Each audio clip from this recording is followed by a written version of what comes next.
This message presented by the PIAA and the Pennsylvania State Athletic Directors Association. You're listening to 99.3 FM, presented by St. Barnabas, in addition to 1230 WBVP Beaver Falls. It's now time for One Man's Opinion on Sports with Bryan Pasquale. The phone lines are open at 724-843-1888 and 724-774-1888. You can also watch live on the WBVP-WNBA Facebook page. Here is your host, Bryan Pasquale. Welcome to One Man's Opinion on Sports with me, Bryan Pasquale. I'm here at the St. Barnabas Studios. Joining me today is my producer, Ryan Garazunas. He's ready to take your calls at 724-774-1888 or 724-843-1888. Also, make sure you check us out on Beaver County Radio Facebook Live and Beaver County Radio YouTube. Today's show is sponsored by Easy Home Exteriors. They do roofing, replacement windows, doors, and entryways, as well as siding. Easy Home Exteriors is your one-stop shop for all of your exterior remodeling needs. For a free estimate, call 412-678-7008. That's 412-678-7008. What's going on, Ryan? What's up? How you doing today, brother? That's good. We got a lot to talk about. We do. I think there's I want to get into a little bit of a lot, I guess, today. Okay. You know, we've got the Penguins hanging on by a thread. The number one team in Major League Baseball, the 5-0 Buccos. I mean, would you expect anything else, Brian? Come on. No, I mean, I'm surprised they're not 6-0, but they only played 5 games. We also have some women's college basketball that's taking the world by storm. Oh, I love it. And we have men's Final Four to talk about. I did want to get into a little quick thing about Russell Wilson. I did want to mention real quick to you, Brian. Yeah. If it's not Steelers season, I would rather it be right here, smack dab in the middle of Final Four, in the middle of women's basketball, in the middle of Penguins baseball. And you know, with the Pirates playing the way they are, and with this record and playing so well, it almost makes up for it not being Steelers season. Would you agree? Right? Yeah. It's the end of hockey, the end of the NBA, the end of college basketball, the beginning of baseball. We've got spring football. What is it? The UFL started. Yes. I don't even know who won the game. Who won the game? The XFL guys or the U? Whatever. We can go over that in a little bit. Yeah, we'll have to look that up. I watched like a quarter of the game, but Yeah. you know, I mean, I saw one deep touchdown. It looked like it was pretty competitive, but there was something else. I think that the Iowa game came on. The Sweet 16 game came on, so I switched over to that at 3:30, which Iowa did win and move on to play LSU. We'll talk about that in a little bit, but I did want to talk about the Russell Wilson signing. I know that you, on your live cast, were very, very excited about this, Yes. and I did have some hesitations. I now, after listening to a Seattle insider, I have a lot more reservations than I did even just a few days ago. Okay. Basically, I guess when Russell Wilson, we all know he's 5'10". Okay? Right. Now, 5'10" for a normal human, that's taller than the average person. Yeah, But you're right. when your job is to see people on the other side of 6'8" giant humans, there's 5 of your own plus a tight end, then, you've got maybe 3, 4, 5 people rushing from the defense. It's tough to see the middle of the field when you're 5'10". Okay, so that was one of my big reservations. We had Dan Neely on a couple weeks ago talking about some of the negatives with Russell Wilson, how he holds the ball and he doesn't see the middle of the field. Other than that, really good quarterback, has a great cannon. And I guess when Wilson came into the league, he was very humble. He worked hard because he was a number 3. He wasn't supposed to be the starter. He won the starting job. He was a 3rd-round pick, and he worked really hard and earned the starting position job.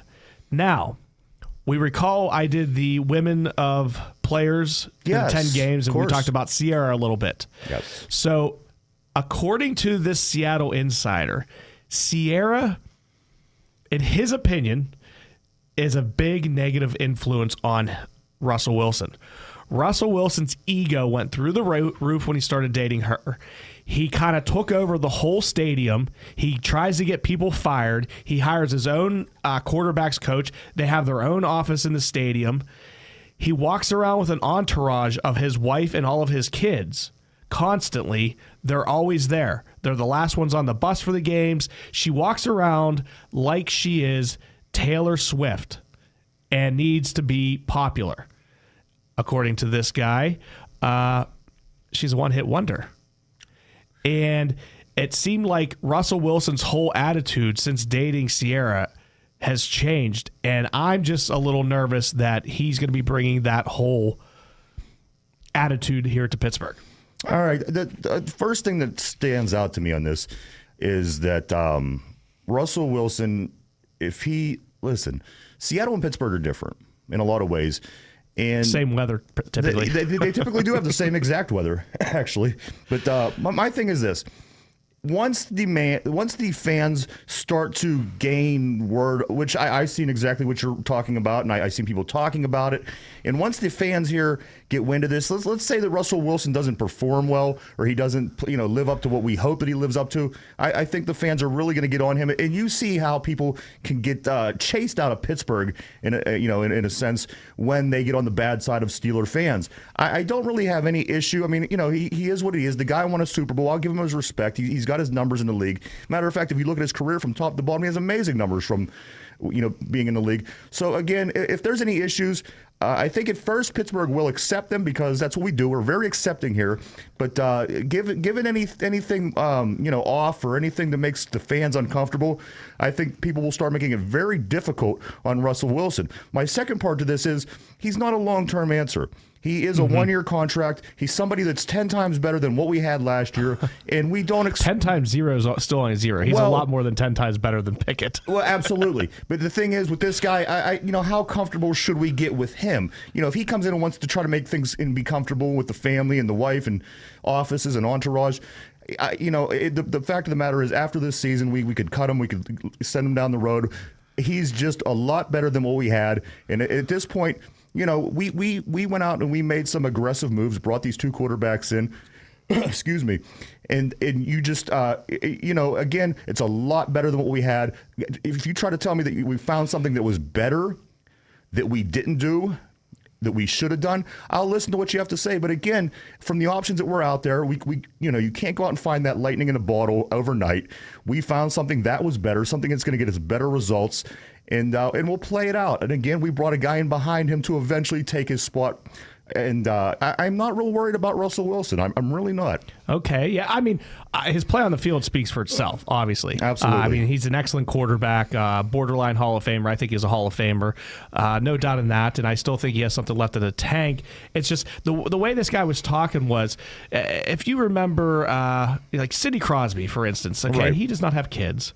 And he didn't get married. I believe he has a girlfriend, steady, whatever. It's kind of like he put that portion of his life off to dedicate himself to hockey. And I'm not saying anything against Russell Wilson for starting a family and being right. involved in his family. I mean, that's great. But I guess, right before the game, he has to give his kids a hug and a kiss. It's like the focus just wasn't there. So I guess the point, that the Seattle Insider was making was that the focus and the drive isn't there ever since he started dating this girl. Another thing that I take from what it is that you're saying in the article that I had read is that Russell Wilson, he doesn't quite feel that, or maybe he shouldn't feel that he's quite ready for the Hall of Fame. He does have a Super Bowl win. He has great numbers, but the article that I read said, perhaps he's going to come in with a new energy, saying, maybe I need to get one more championship. Maybe I need to do something, one more great thing to solidify me to make that walk to the Hall of Fame when it's all said and done. So maybe he comes in a little bit more humble to Pittsburgh. Obviously, he knows the surroundings. He's a football guy. He knows what it is in Pittsburgh. He knows what football is here. And maybe we get a different personality. Again, 365 days, we got this guy. I say, again, if we could find a better situation, I would be more than willing to listen to it. But Russell Wilson on a 1 year, you know what, if he has baggage, it's 1 year is not that long of a, especially we just went through 2 years with the Kenny Pickett experience. So, oh, yikes. That was awful. Yeah. I just threw up in my mouth a little bit. Yeah. All right. Well, so that's the Russell Wilson deal. Keeping with like a little bit of Steelers news, and I get on this guy more than anybody, but Dan Moore Jr., did you see that he got a $740,319 performance pay bump because of how well he played last year? Yes, I did see this. Who was judging that? Was it like his mom and his aunt? I mean, congratulations to him. I mean, Right. you know, that's $750,000 there. But I think it shocked a lot of people, Brian, when they see that. I don't know what that's about. I just know that he's gonna be involved in this offensive line moving forward. I know that we're searching for things in a draft, but rest assured that Dan Moore Jr. will be on that offensive line this year. I think you're right too. I did see some reports that the Steelers did say that they are comfortable starting with Herbig as their center if whomever they draft, because obviously they're drafting a center in, whether that's round 1, 2, 3. Right. If the center isn't ready, they say they feel comfortable with Herbig at center. Yeah, I don't know about you know why I don't know about this, Brian, is because we got him in small samples of that last year. I don't recall personally seeing him on the field too many times, and to say that he could come along and be the starting center on this team that seems to be moving in the right direction, I'm not a big fan of that. But again, I don't know. I've never seen the guy play, and if they trust him, but I'm pretty confident in my own opinion that they're going to go after a center in round 1 or 2. And as far as receiver, have you heard any news about anything going on with any potential? I mean, because we need 2. We're not going to get 2 in the draft that are going to be starters. Stephon Diggs went to the Texans today for like a second-round pick next year, right? And here we are needing a great receiver. Why didn't we give up a second-round pick from next year? The next part of the question, or the next part of the answer of this is I heard that the talks between the Steelers and Tyler Boyd are done. This is a no deal. It's a no-go. Both sides aren't budging, so get that out of our heads. So it's got to be somebody outside of Tyler Boyd and Stephon Diggs. We know that. Yeah, from what I heard with Boyd was I guess the Steelers offered him like a 2-year deal, and the money wasn't high enough, and he wants to be a number 2, and they want to give him number 3 money, and I guess right. So I guess that went out the window. So I don't know. Yeah. So Diggs for a second-round pick. I mean, that makes the Houston Texans. C.J. Stroud had a great rookie year, and then Diggs was one of the best receivers in the beginning half of last year, was he not? I'm a huge fan of the way Omar Khan's been running things. However, I don't understand if this guy, and maybe Diggs didn't want to come here. I don't know. Yeah, I mean, it could have been a thing too. But if he's sitting out there available for a second-round pick from next year, everybody with any ounce of brain would have picked him up and taken him. So maybe there's something we don't know here. Maybe again he wanted to go to Houston. He didn't want to be in Pittsburgh. I don't know, but to not jump on that, I think would be crazy. You know what I did here, and this kind of goes into college men's basketball. Yeah. But the center from North Carolina State, Burns. What's his first name? I can't think of his first name. DJ. Yeah. DJ? I don't know what. Okay, that's like TJ Watt. I still don't know what the TJ stands for. I've known it a few times, but I've forgotten it. It comes and goes. Yeah, right. Okay, so DJ Burns, I guess, instead of trying to go to the NBA, he said he wants to transition and try out for the NFL at tackle. I seen that. That's interesting. Well, you know what? You got to be a freak of nature to be in the NBA. These guys are extremely. You got to have that size. You got to be, he's 6'9". Don't get me wrong. Right. He's like 900 pounds, whatever he is, which doesn't quite fit into the NBA. But right. You know what? I think it's going to be interesting no matter which way he goes. Is he the tackle on the NC State's football team? I don't know that. I wanted to look that up, but I did not get a chance here. We had a lot going on right before the show, and I didn't get all the research I wanted to. Right. So we'll just blame that on somebody else other than me. All right. Fair enough. Yeah, but I've seen a lot of power forwards in college basketball go to tight end. Yes. Antonio Gates from Kent State, whenever he lit up Pitt back in the day, he had a successful career out with the Chargers. Absolutely. So I don't know, tackle, that's a lot different than tight end. Yeah, you know what? And ultimately, I think if it comes down to it, if he feels more comfortable being a football player, that's cool. If he feels more comfortable being a basketball player, I think he's going to be an interesting player to watch just because of this. How many people, and I'm sure this happens. Don't get me wrong. I'm sure this happens. But how many people do you get to know and follow? The fact that everyone fell in love with this DJ Burns in the tournament. He's this big guy. He's getting it done. This team's a Cinderella team. I think a lot of people are going to pay attention to what he does no matter what move he makes, See, okay, and I didn't want to get into this because we only got about a minute left, but I do want to touch on it before we get into some other topics after the break. But, when I watched college basketball growing up, the guys played for 3 or 4 years, and you got to know them. Right. And these guys now, it's like one and done. The guy from Pitt, Carrington, yeah, he's going to the NBA. It's just like if they were here for 3 or 4 years, just imagine how much better this tournament would even be. This, Right. I don't know. I don't know how to. I guess it's never changing. With the transfer portal in the NBA, people were coming and going left and right. Yeah, now Federico is another one. I was never a huge fan of him, but that is a starter on this offense here at Pitt that he's entering the portal. So you're right. You don't get that opportunity to learn and kind of get that personal feeling. You go into the tournament every year almost in a black slate, a clean slate. All right. Well, there is one person going to the porthole that might come to town here. We will talk about that on the other side of the break. You guys have been listening to WBVP 99.3 FM and 1230 AM. We'll be right back to One Man's Opinion on Sports. You're listening to Beaver County Radio, brought to you live from the Fry Transportation Studios. Beaver County Radio and Fry Transportation, a winning team. 99.3 FM and WBVP, providing news, sports, and information for 76 years. The best of Beaver County is easy to discover. It's right here on your radio. Tune in Beaver County Radio or watch the best of Beaver County live on Facebook or YouTube video this and every Thursday from 11 to 11:30. The program is made possible by St. Barnabas. For over 3 years now, the show has been dedicated to shining light on the great things going on right here in your neighborhood and the people that are making it happen. This Thursday, enjoy conversation and insight from an intriguing lineup of guests who are creating excitement and having an impact right here in Beaver County. Your friends and neighbors at St. Barnabas are pleased to support the best of Beaver County. The radio broadcast will also be replayed each week from 11:30 to noon on Sundays on Beaver County Radio. Archived Best of Beaver County videos can be viewed on the WBVP WMBA Facebook page. It's your chance to encounter the best of Beaver County with host Mike Romai this Thursday starting at 11. For more information, visit beavercountyradio.com. Pittsburgh Penguins hockey is back on Beaver County Radio. Tune in all season long as the revamped Pittsburgh Penguins are on a quest to win their 6th Stanley Cup. Penguins hockey on Beaver County Radio is brought to you by St. Barnabas Health System, Falcone's Moon Township Ford, Patriot Home Care, Friendly Federal Credit Union, Keystone Wellness, and Beaver County Radio.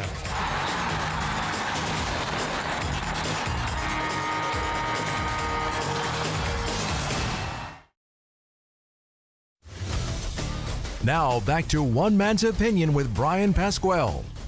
All right. Welcome back to One Man's Opinion on Sports with me, Bryan Pasquale. I'm here at the St. Barnabas Studios. Joining me today is my producer, Ryan Garazunas. He's ready to take your calls at 724-774-1888 or 724-843-1888. Also, make sure you check us out on Beaver County Radio Facebook Live and Beaver County Radio YouTube. Today's show is sponsored by Easy Home Exteriors. They do roofing replacement, windows, doors, and entryways, as well as siding. Easy Home Exteriors is your one-stop shop for all of your exterior modeling needs. For a free estimate, call 412-678-7008. That's 412-678-7008. All right, every Tuesday from 4 to 6, you can catch this man on Sports Corner here on Beaver County Radio. Ralph Williams. Ralph, welcome to the show. Hey, thanks, Brian. Thanks for having me on. Hey, I had a little teaser before I went to the break there about somebody in the transfer portal, and in light of baseball season, I'm going to throw you a little curveball here. Have you heard about LeBron James' son transferring from USC to possibly Duquesne? That could happen because LeBron's got very good ties with Drew Joyce, who is the new coach at Duquesne. They played together in high school, and they were also coached by former Duquesne basketball coach Keith Dambrot, who just retired. Yes. Okay, this is my worst nightmares coming true. Guys, is this realistic? I mean, I'm seeing this everywhere too. Don't get me wrong, but is it realistic that LeBron James' son lands at Duquesne University, downtown Pittsburgh? I mean, is this being blown up, or is this kind of, this isn't really going to happen? He's going to go somewhere because he is LeBron's son. Yeah, you know what, Ryan, I do agree with you on this. It's social media, they post things and they say stuff, and the national news media will say anything just to say something to hear themselves talk. And what happens is you have somebody like Duquesne who lit it up, and went to the NCAA tournament and all that other stuff ahead of some other colleges in our town here. So, I mean, and now you got this rumor out there that LeBron's son's going to go to Duquesne. It could happen. It could. Miracles do happen, but I highly doubt it. I think he has another son. I don't know if his other son's a junior or senior in high school. And so that was kind of the other thing, too, was like, okay, well, Bronny will go there, and then his other son will go there. And it's a possibility. I don't think it's a probability, but I think it is a possibility. Well, you see one. Yeah, I would say 50-50 on that, guys. I think this. LeBron James is a Cleveland guy, which you could lump him into, cities like Pittsburgh and up here around our area. Where did LeBron James go once he got out of Cleveland? He went to Miami, then he went to Los Angeles. I don't think that's the opposite of Pittsburgh. It's the total opposite of Pittsburgh. I don't think that his son's not going to let his son's not going to make that decision to go to Duquesne right here in Pittsburgh. I believe that he's going to go high profile. He's going to go somewhere where it's nice, somewhere where it's hot. Just my opinion, but that was my first thought whenever I seen this story. Yeah, it's it could be, as Kevin Colbert once said, Ryan, it's erroneous. Yeah, it could be an erroneous report. Right. So I mean, but I have some news, guys, for you today. There was a press conference held by the men's basketball team for Pitt, and what happened was nothing was said as to what it was about. Pitt kept this hush hush. And I thought maybe, it's hush-hush, maybe Jeff Capel stepping down, going for another job, or, stepping away from the game. Because we got coaches now, both in basketball and college football, stepping away because of this NIL stuff and transfer portal and all that. They can't manage it right. So what's happening is Bud Carrington today announced he's going to the NBA. Well, do you think, and congratulations to him for making the decision, I guess his parents were involved and Capel was involved, and they all think it's the best route for him. Do you think he will go in the NBA's first round? No, not at all. How many Pitt players can you name off your head, Brian, that actually made it in the NBA when they left early? Tell me how many. Okay, and I was thinking about this earlier. Who is the big 7-footer that we had that stunk until his senior year? Steven Adams. No. Yeah, Adams. No. Yeah. I was thinking of somebody else. Adams left early. Yeah, Adams left early. Okay. Oh, goodness. I'll have to find out. He was just a big stiff, but, he went and got his minutes, put his time in. And then the kid from Pittsburgh. I can name you some guys that did make it a little bit. Aaron Gray. The Aaron Gray is who I was thinking about. Oh, okay.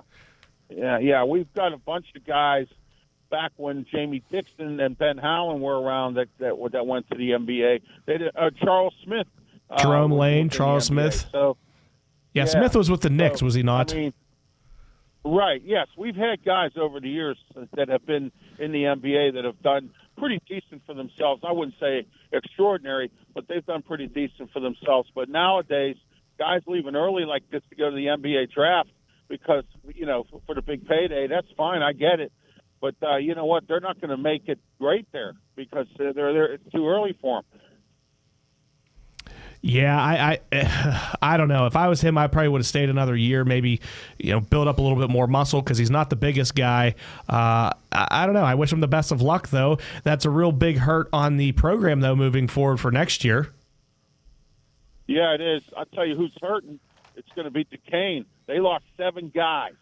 7 guys they lost to graduation. Well, I heard they're getting all LeBron's kids. Yeah, there you go. There you go. Yeah. You were telling me something earlier, Ralph. The Duke and North Carolina State game, there was a referee situation. What's going on with that? Well, a referee was fired today or in the last few days because he made a bad call, and the call should have went to North NC State. Duke probably could have came back and won the game if that call didn't happen. Now, I watched some of that game. I don't know what call it was. I know Duke's coach was upset about it, and apparently this official got fired. Oh, geez. Well, NC State is still in the hunt. That was your pick, and that was who you were rooting for from day one, was it not? Yes, it is. I love NC State. They're in the Final Four now. I told everybody, and, nobody believed me. Everybody thought I was crazy. I said, well, you know something? I said, I keep telling people, when you get into the tournament, a conference tournament, and you get into the NCAA or the NIT, it's a whole new can of worms. It's not the regular season. I don't care what kind of records you had in the regular season. If you win a conference tournament and go to the NCAA, it's a whole new season for you. Right. So now this is NC State's new season. Now, do you think they can beat Purdue? And if so, do you think they can beat? Who the heck would they be facing in the finals? Either Alabama or UConn is the number one. Yeah, I guess the favorite. Yeah. Do they stand a chance against either of those teams? Yeah, anything can happen, Brian and Ryan. I mean, I think NC State can beat Purdue. Purdue is beatable, but it's just I'm hoping if they do lose, that I hope it's close and it's not a blowout. Okay? I feel this. I think if they could beat Purdue, but if they do lose and they lose, by 1 point or something, at least have a little bit of pride. I think if they could beat Purdue, it's a whole new. I think they do have a chance. I really do. If they win this game, I feel that North Carolina State has a chance to win it all. Now, what seed is North Carolina State? Are they the 11? And we know going back to the 11th seed. So we know going back, the lowest is what? The number 8 Villanova 1985 team to beat Georgetown. So, an 11 seed to be in the championship, that would be exciting. Speaking of college basketball, what are your thoughts on the 12.3 million viewers of the women's Iowa versus LSU game, Ralph? Well, you know what? The network and the advertisers, they should give Caitlin Clark some money because, she has helped women's basketball in college, get back into the limelight here.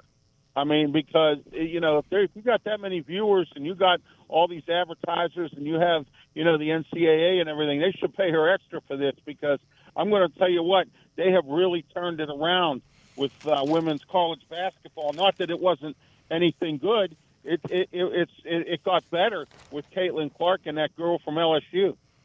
Yeah, the UConn versus South Carolina game actually drew 6.7 million viewers, which it wasn't anything to blink an eye at either. No, not at all. But I tell you what, Connecticut's women's basketball team, they've had a winning team forever. Oh, it's been forever. And even though, it started back in the day with their coach. I think his name was Gino Moretta or something like that. And he started it, and it's still going like that. Well, South Carolina in the women's bracket is set to face North Carolina State, the women. So both the men and the women from North Carolina State are in the Final Four. And then after that, Iowa is set to face UConn. So UConn has 2 teams in the Final Four as well as NC State. Who do you have winning the women's national championship? I'm going to take NC State. I'm going to go with them. Hey. All right. Fair enough. Why not? I'm going with the men's team. I might as well go with the women's team. Absolutely, Ralph. Absolutely. All right. Let's move on here real quick because we only got a few more minutes. The Pirates are 5-0. What are you thinking about that, Ralph? Well, enjoy it while you can because if they start losing, everybody's going to be crying. But you know what? There's a pumped up. There's a lot of what they call cheer and a lot of expectations for this season. Everybody's getting pumped up. Home openers coming up. They got things going on down at PNC Park, and I think this year, if they reached 500, Brian, I would be happy. That would be my expectation. Right. All right. Moving right along to another subpar team, the Pittsburgh Penguins somehow are in 11th place, but in the hunt to make the playoffs. They have 7 games left. What are your odds of them sneaking into the playoffs somehow? Well, I'm hoping they don't because if they do, they're going to lose out on that top 10 thing to get the number 1 pick next year, and and that stuff with Eric Carlson too. So they need to. Maybe lose the rest of these 7 games or something. That's. I'm on board with you with that one, Ralph. No need to make it into the playoffs just to get crushed in the first round. You know exactly. That's like the Steelers do that. They get in the playoffs, they get to the first round or the first game, and they lose. It's why do that? Why don't you just tank it, get a better pick in the draft or whatever, and do your thing. All right, and keeping with the Pens, Sidney Crosby with 84 points. I believe the game before he shored up a 1 point per game average for the 19th season, tying only Gretzky.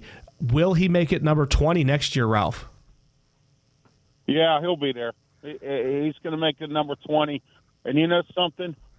He might even retire after next year because it's going to be a straight-up 20 years. I think he's trying to get another Stanley Cup before he retires. I would like to see that, but right now that's not going to happen in the next couple of years. It's going to be about another 3 or 4 years before this team is back in order. Hopefully within 3 or 4 years. I think it might even be longer than that. All right, Ralph, we have less than a minute here. Anything else you want to go over? Not really. The Tyler Ryan was talking earlier with you about the Tyler Boyd situation. That has ended. USC wide receiver from USC was in town today for a pre-draft interview. So at least they're looking at wide receiver in the draft. They might even have to draft 2. We're going to find out. But see, here's the key, guys. Wait till after the draft because there's going to be a bunch of free agents. People are going to get cut.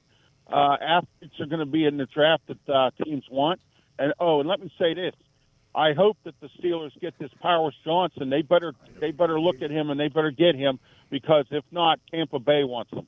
I have some friends down in Tampa, and I heard on one of the Tampa Bay Buccaneers shows this morning that Tampa wants him at number 26. All right. Good stuff. You guys can check out Ralph every Tuesday from 4 to 6 on the Sports Corner here on Beaver County Radio. Thanks for joining us, Ralph. Oh, thank you, Brian. You have a good one. Talk to you next week. All right. Yeah, we'll definitely talk to you next week, Ralph. All right. Up next, we are going to talk baseball with Bill Peakey. You guys have been listening to WBVP 99.3 FM and 1230 AM. We will be right back to One Man's Opinion on Sports. This is Andy Toole, men's basketball coach at Robert Morris University, here to talk about my friends at Falcone Moon Township Ford. I know what it takes to win a basketball game. It begins with practice and a team of players who want to win. The same is true of the team at Moon Township Ford. Professionals who will win you over. They'll find the best rate and terms on a car loan to help you get the best deal. Make a fast break and avoid the roadblocks that stop you from finding the car you want. Go where I go. Moon Township Ford. Falcone's Moon Township Ford, where friends send friends. Start your day with breakfast. Start your day with breakfast at McDonald's. Enjoy their 2 for $5 sausage egg McMuffin. Whether you're on your way to work or on your way to school, McDonald's has the right breakfast for you. McDonald's breakfast. I'm loving it. Life, liberty, and the pursuit of low prices at AK Nahas. This President's Day, get a Whirlpool washer with removable agitator for $4.99 or a GE French door refrigerator for only $12.99. Save up to $400 on KitchenAid stainless steel dishwasher with a third rack, only $7.49. Or a GE stainless steel print resist dishwasher for $6.29. Plus free local delivery, setup, and removal. Save more this President's Day only at AK Nahas Appliance, Furniture, Mattress, and TV. You'll do okay with AK. Pittsburgh Penguins hockey is back on Beaver County Radio. Tune in all season long as the revamped Pittsburgh Penguins are on a quest to win their 6th Stanley Cup. Penguins hockey on Beaver County Radio is brought to you by St. Barnabas Health System, Falcone's Moon Township Ford, Patriot Home Care, Friendly Federal Credit Union, Keystone Wellness, and Beaver County Radio.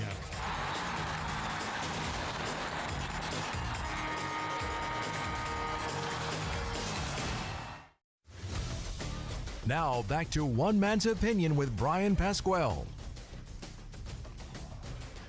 Welcome back to One Man's Opinion on Sports with me, Bryan Pasquale. I'm here at the St. Barnabas Studios. Joining me today is my producer, Ryan Garazunas. Also, make sure you guys check us out on Beaver County Radio, Facebook Live, and Beaver County Radio YouTube. Today's show is sponsored by Easy Home Exteriors. They do roofing, replacement windows, doors, and entryways, as well as siding. Easy Home Exteriors is your one-stop shop for all of your exterior modeling needs. For a free estimate, call 412-678-7008. That's 412-678-7008. All right, on the line, we have one of the most brilliant baseball minds, Billy the Kid, Bill Peakey. Welcome to the show. Thanks, Brian. That's a little exaggeration there, but thank you. Well, after all, it is just one man's opinion, and that's me, Bryan Pasquale, right. One man's opinion. All right, Bill, why don't you give everybody a little bit of your baseball background and just let everybody know how long you've been involved in baseball and why you know so much. Well, I don't know that I do know that much. I've been involved in baseball for probably 45 years, either as playing coach, different levels, nothing spectacular. I've touched every level. Probably my most recent coaching, I played till I was in my 40s, some amateur leagues by then. I had an injury when I was pretty young. My last coaching job was probably something I thought I would never do in high school out in Colorado, and I actually really enjoyed it. It was a lot of fun working with the kids that age. So I guess that's it in a nutshell. Just a lot of years on the ball field almost every night during baseball season. All right, awesome, good stuff. Okay, I want to get into the Pirates, I guess, specifically. I'd like to start with, I guess, the positions around the horn there. Where are their strengths, where are their weaknesses, or do they even have any weaknesses, behind the pitcher? I would think if you're talking about an infield, of course, at first base defensively, Tellez is probably a little weak on the defensive side. Connor Joe's probably adequate, but certainly that might be one area that might be down a little bit from last year when he had a Gold Glove winner at first base starting out the season. But beyond that, I think they're pretty strong defensively. We'll see what happens with Cruz moving through the season and how the injury affected him. And affects his mobility in the infield. Of course, being 6'6", 6'7", that's never easy to play shortstop at that height. I can't remember who said this, but I thought it was kind of ironic. But it's kind of true that the one thing about him is he has small feet. For his size, he wears like a size 12 shoe. And I know that sounds a little crazy, but being a middle infielder myself, I think that would give him a little more mobility. But an ankle is definitely a bad injury for a shortstop, but hopefully he's recovering just fine with it. Third base can't get much better than Brian Hayes defensively. It's very smooth. He makes the hard plays look easy. He obviously won the Gold Glove for a reason. Now, we were speaking the other week, and I didn't even know who this player was, and you brought to my attention Michael A. Taylor. Yeah, what a player he is defensively. I was like really surprised when they made that move, but Ben Cherington always surprises me, and he shows me why he's so much smarter than I am. And I just thought that was such a great defensive move. The Pirates have not had that type of defensive outfielder for quite some time. I was always a big Starling Marte fan. I thought, what a defensive ball player Starling Marte. Used to love to watch him play the outfield. Of course, he took over from McCutcheon. But Michael Taylor has solidified that outfield. Brian Reynolds is solid. He can go get the ball. And Zawinski the same, I think, with a little stronger arm. Michael Taylor has a pretty good arm as well. So I just thought it was a great move. Yes, I'm very, very happy with that move. And like you said, I mean, they were platooning guys at center field last year, and it just, you had Zawinski out there and Jingwang Bei out there and whoever else they could throw in there. So that definitely does solidify the outfield. What about behind the plate? We were thinking that, where the heck is, I'm losing his name here, the catcher. Grandel? No. Henry Davis. Good Lord. Yeah. Okay, so Henry Davis, they were saying he couldn't catch. He was going to have to go down to AAA. Then they were saying, well, he can catch a little bit. And then they were saying, well, he's a decent catcher. And now they're saying he's an excellent catcher. So what are your thoughts on him behind the plate? I guess my thoughts on him, I never considered him that weak defensively. I just think Rodriguez was better, quite frankly. He was just a better catcher. So, now he comes along. You have Davis. What do you do with Davis? I think he showed he could probably not play right field.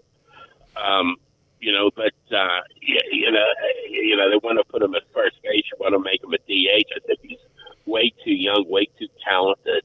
He has a strong arm. I haven't seen him catch a whole lot. I've been traveling the past week or so I haven't seen a lot of games, but I think he's more than adequate. He's got a good arm. I just think he needs some experience behind the plate. And that's why when they signed Grandel, I thought that's a great move for Davis.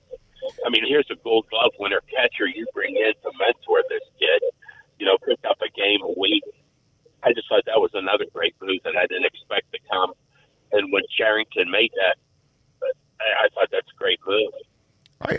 let me jump in here if I can. Guys, the Pirates made a move over the past 24 hours. They acquired the catcher from the San Francisco, the Giants. I'm sorry, his name is Joey Bart. Now, you got this guy they just brought in. You have Henry Davis starting on the daily. You had DeLay come in and play the other day when they gave Henry Davis the day off. You have Rodriguez, battling his injury, and also Grandel. Doesn't that seem like we have an overabundance of catchers at the moment? Not at the moment, but eventually. You're right. You have two of them on the injured reserve. How long is Grandel out?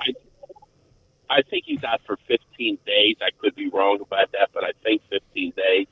I mean, I'm a little surprised they picked up this kid. I'm not sure exactly what they gave up. I just heard it myself. He was supposed to be the heir apparent of Buster Posey in San Francisco, and I guess it just never quite worked out. Right now, with DeLay on the injured reserve, they sort of needed somebody else. I think the original plan was to probably have Grandel as the backup, have DeLay catch every day in the minor leagues, and if something didn't work out with Davis, bring DeLay is a good defensive catcher, bring him back up. And I guess this kid right now is to fill in. I guess we'll see what happens. Interesting. How unfortunate about Andy Rodriguez, guys. Here's a kid that's supposed to be that guy as O'Neal Cruz was at shortstop. We lose him for a whole entire season. I hate to see it. Yeah, that's what I'm wondering what's going to happen. And I think the one thing Davis has, in my opinion, Davis has his own future in his hands, because I think as long as he performs, that position will be his. And then they'll probably have to figure out what they would do with Rodriguez when he does come back. Well, that makes sense. Yeah, moving on over to the pitching side of things now. What are your thoughts on the starting rotation so far and moving forward, especially that Falter guy? I didn't like the Falter guy selection, to be honest with you. But again, I'm not quite sure. I think they have better people for certain. Paul Skeens, everybody talks about, bringing them up. I never really thought that was a realistic option the first part of the year. I mean, the kid was just pitching in college a year ago. And without any he probably doesn't even have his rotation down yet. I think he's starting on Friday. And what I mean by that is, in college, what do they throw every 6 or 7 days? You get to the big leagues, you got to throw every 5th day. Pitchers are so routine in their preparation. One day is a rest day, the next day might be just running, the next day might be some long toss, might have a bullpen, and they're very routine in their preparation. So we knew he had to get prepared to pitch in the big leagues every 5th day. He's got to make sure that his breaking stuff, his off-speed stuff, he can throw him for strikes. He can throw him for strikes early in the count.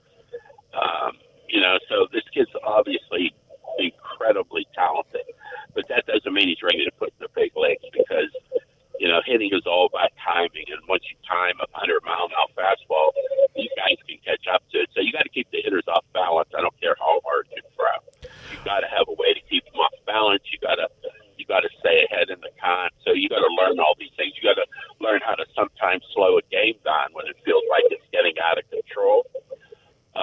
You got to learn how to make a big pitch in a big moment. So these are all things that to be a major league pitcher. And that's where Jones, they brought him up right away. That kid looks remarkable from the little I've seen. Yeah, that's the biggest surprise for me so far is Jared Jones, the 22-year-old. He throws it in triple digits. I once heard, and I don't know if this is just like a tall tale or not, that he threw a 76-pitch perfect game in high school.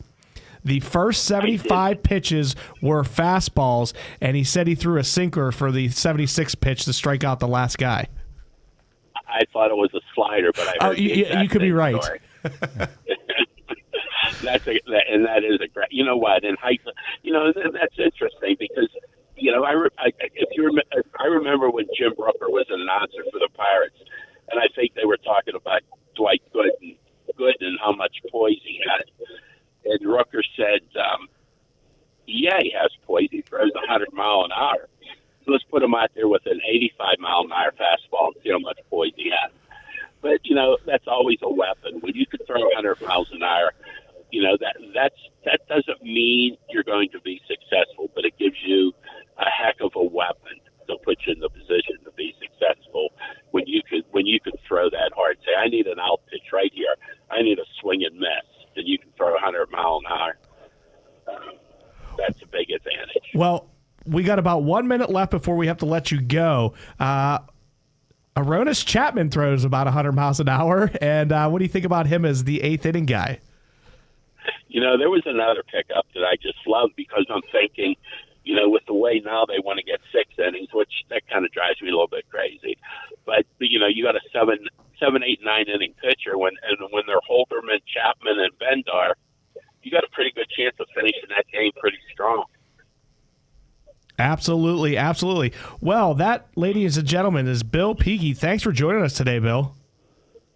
I enjoyed it, Brian. Thank you. All right, so the Pirates are currently the first-place team in all of Major League Baseball. We're going to have you back on in a couple weeks if you're available. Hopefully they're still in first place. A lot of baseball to play, but great way to start. All right, take care. Have a great night, Bill. Thank you again. Thanks, Brian. Thank you. Bye-bye.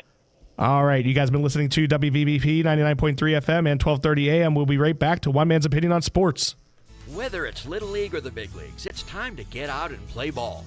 Friendly Federal Credit Union reminds you that every team looks forward to playing at home in front of a live crowd. Seeing loyal fans can help any player feel more comfortable. Just like a home game in baseball, Friendly Federal Credit Union always has friendly faces to help and cheer you on at the teller window. Now get out of that dugout and in front of your cheering section, the personal live tellers at Friendly Federal Credit Union. Hey, can you imagine trying to hit a fastball or throwing a runner out at home? It's hard to think of doing these things under perfect circumstances, let alone with the distraction and discomfort of dental issues. Regular dental care from Dr. C. Timothy Lip can improve your productivity, happiness, and focus, even if you're not in the big leagues. Dental problems affect more than just your teeth. Visit lipdentistry.com or Dr. C. Timothy Lip Family Dental Offices on College Hill and Robinson Township. As your life evolves, so should your furniture. The new Flex modular seating furniture by FlexSteel at AK Nahas changes with your lifestyle. Durable, stain-resistant, sustainable, easily customized. Discover Flex. This President's Day, take an extra 15% off our low price on your FlexSteel purchase and save an additional 10% off your FlexSteel furniture purchase, along with free local delivery and 12-month special financing. Only at AK Nahas. You'll do okay with AK. Now back to One Man's Opinion with Bryan Pasquale. Welcome back to One Man's Opinion on Sports with me, Bryan Pasquale. I'm here at the St. Barnabas Studios. Joining me today is my producer, Ryan Garazunas. He's ready to take your calls at 724-843-1888 and 724-774-1888. Also, make sure you check us out on Beaver County Radio Facebook Live and Beaver County Radio YouTube. Today's show is sponsored by Easy Home Exteriors. They do roofing, replacement, windows, doors, and entryways, as well as siding. Easy Home Exteriors is your one-stop shop for all of your exterior remodeling needs. For a free estimate, call 412-678-7008. That's 412-678-7008. Brian, before we move on, we got to touch. I know that we had our baseball guy on, but I can't turn away without having this conversation with you. I don't understand what is it that got Bailey Falter in this starting rotation? I thought he has nudie pictures of somebody somewhere. This got to be. The guy came from Philadelphia last year. Brian, he was 0-7. You can't get worse than what he was. He finishes his season here. He hands out 2-9 with the Pirates at the end of the year, and he is in the rotation. This blows my mind. Even if Quinn Priester down in the minors is struggling, I think Quinn Priester is a better option right now at that spot in the rotation than Bailey Falter. I don't understand it. It makes no sense. He was terrible. And here's one more thing. I think, like, you and I were talking off the air, they may give him another shot this week, see how he does. Guess what? This time isn't against the Nationals. It's going to be against the Baltimore Orioles, who's a lot better baseball team. Right. 100-win team, Baltimore Orioles. There's also a guy in Mexico named Trevor Bauer, who's a Cy Young winner that we can just pick up, and he could be our best pitcher right away for the league minimum. And don't get me wrong. I think that this team is trying. I think that the GM, I really do. It's not our usual Pirates. I think this team has something to them. But what it is about this Bailey Falter in the rotation, it drives me nuts. He has shown us nothing that proves that he should be there. We had Rich Hill last year. But you know, at least he ate up some innings. I don't know what this Falter's going to do. Give up grand slams in the first every game or what? And you know, I think you know, a lot of teams nowadays, they like the idea of the southpaws in the rotation, which we have three left-handers in our rotation right now. But I think that we could certainly do without this Bailey Falter. I just can't see it going good with him, Brian. The thing is, he hasn't shown us anything at all yet. I just can't with him. I don't know. Isn't we faced 5 left-handers to start the season, 5-0. Just keep breaking. Give us 162 left-handers in a row. Tonight is our first game against a starting right-handed pitcher. Yeah, we'll see. We'll see how Zawinski does. You know, he's been riding the pine there for a little bit and then coming in later in the game. Telez as well. Yes. So he had that big pop the other night. That was good to see. I was just like, so he's either probably going to strike out or hit one out, and he just got a hold of it to right center. That was a nice hit. Yes. So I've been rooting for the Pittsburgh Penguins to pretty much lose out. Okay. And hopefully somehow get the number 1 pick in the draft and that young man move in with Sidney Crosby and kind of just recycle what happened when Crosby came in and moved in with Lemieux. But they just keep chipping away and getting some wins here and there against some big teams. What's going on there, Ryan? You know, they lose to the Columbus Blue Jackets when you expect them to win, and then they come back. They beat the Rangers, who's the first place team in the division. Then you beat up on the Devils. I don't understand what's going on. I'm just kind of going with the flow at this point. I do believe if they would stumble backwards into the playoffs, it's going to be a quick in. It's going to be a quick out. But you know what? Right now, I'm just trying to enjoy these last few games because it's probably going to be their last few. What if they bring in Mason Rudolph to center their third line, and he wins the rest of the 7 games they get in, and he leads them to play the Buffalo Sabres? If Mason Rudolph comes in and saves the day for the Penguins, I will be all aboard. As a matter of fact, I will buy your ticket, and we will go to the games in the playoffs. I would definitely go to that. All right, so what the Penguins are facing here, they have 7 games left. They have 79 points, okay? Detroit, who we play, they play Detroit not tomorrow, but next Thursday. Detroit has 82 points. Okay, they are only going to get in as a wild card team. They aren't going to be able to win top 3 in their division. So in the Metro, here's who we're playing against. We could get 3rd place if we jump ahead. The Islanders, the Caps, and the Flyers. The Flyers have 83 wins. We have a game in hand versus them. The Capitals, who we play tomorrow night at Washington at 7 o'clock, they have 82 points. And the Islanders, who we play the very last game of the season at the Islanders, they have 81 points. All right, so they play Thursday at the Capitals. They're home against Tampa Bay on Saturday, and then Monday at Toronto. Those are the 3 games, Ryan, that are going to happen before we're back on the air here next Wednesday. Will we be talking about the Penguins possibly being able to make the playoffs come next Wednesday? You know, they're so unpredictable right now, Brian. As I said, you lose to Columbus, you beat the Rangers. It makes no sense. Who's on that? Toronto, Washington, and who's the other team? Tampa Bay. You know, I mean, they're so up in the air. They could win these games. They could lose these games. I just don't know. Well, I guess Malkin had 2 goals and Crosby had 2 goals in the 3rd period of last night's game, and that's the first time that's ever happened. Wow. I find that hard to believe. That's unbelievable. Speaking of Crosby, 84 points this season, so he tied 2 games ago, secured the 82 points that would be necessary to average 1 point per game or more for 19 years in a row.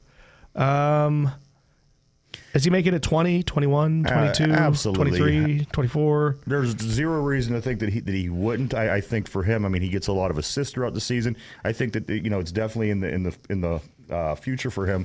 But you know what else I really find interesting? How he's catching up to, he's tying Gretzky records and things like this. You know, the guy that we've hated for years and years and years, Ovechkin down there in Washington, he is like within a season's worth of play of tying Wayne Gretzky's goals through his career, which I think is amazing in itself. To watch these 2 gentlemen, Sidney Crosby and Alexander Ovechkin, since they come into the league, has been a real treat. And if you love hockey and you just, you have to really love what these 2 guys have done to the game. It's going to be, when they leave, you're going to miss it because they have done so much, not good things, great things for 20 years. How can you not love these 2 guys? Yeah, for almost 2 decades, Pens versus Caps was the game of the week every time they played. And then when when they went on, we won 2 in a row, the 2 cups, and then they won the year after. We had to beat them. Then they had to beat us. What a great storyline, and I'm glad to be a Pittsburgh Penguin fan at the end of the day because what an exciting thing for hockey. Absolutely. So Ovechkin, he has 26 goals this season and 33 assists for 59 points. Yeah. He's got Evgeny Malkin has 23 goals and 36 assists for 59 points. Yes. So if we're saying that Malkin's fallen off, I think Ovechkin's fallen off too, but I still think he'll stick around long enough to get the goals record against Wayne Gretzky. But however, Crosby just keeps getting stronger and stronger and stronger. He's probably going to get 90 points again, and he's only done it, I think, 6 times in his career, so this will be a 7th time of 90 points or more. Wow.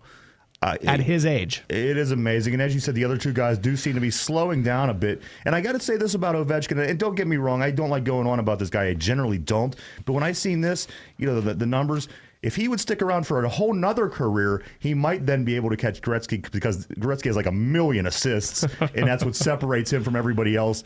But what a great treat these 2 guys. Who's the capital of the jerk? What's the guy that always... Oh, man, I am bad with names today. The guy that always takes the cheap shots.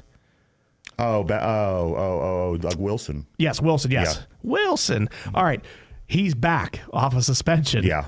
Come tomorrow.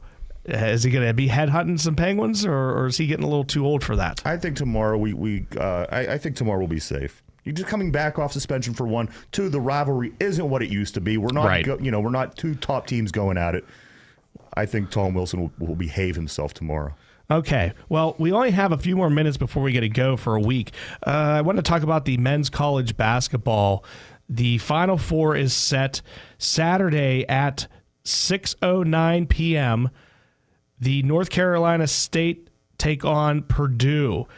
Here's my thing. Zach Edey is 7'4". Yeah. DJ Burns is 6'9". Yes. But built like a double wide. Yeah. Who's going to win that battle down low? Purdue. Edey's going to win this.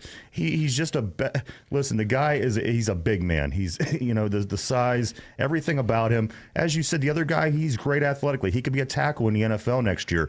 I think when it comes down to a game of this caliber, I think the guy that's the more natural center, he's going to win the battle ultimately.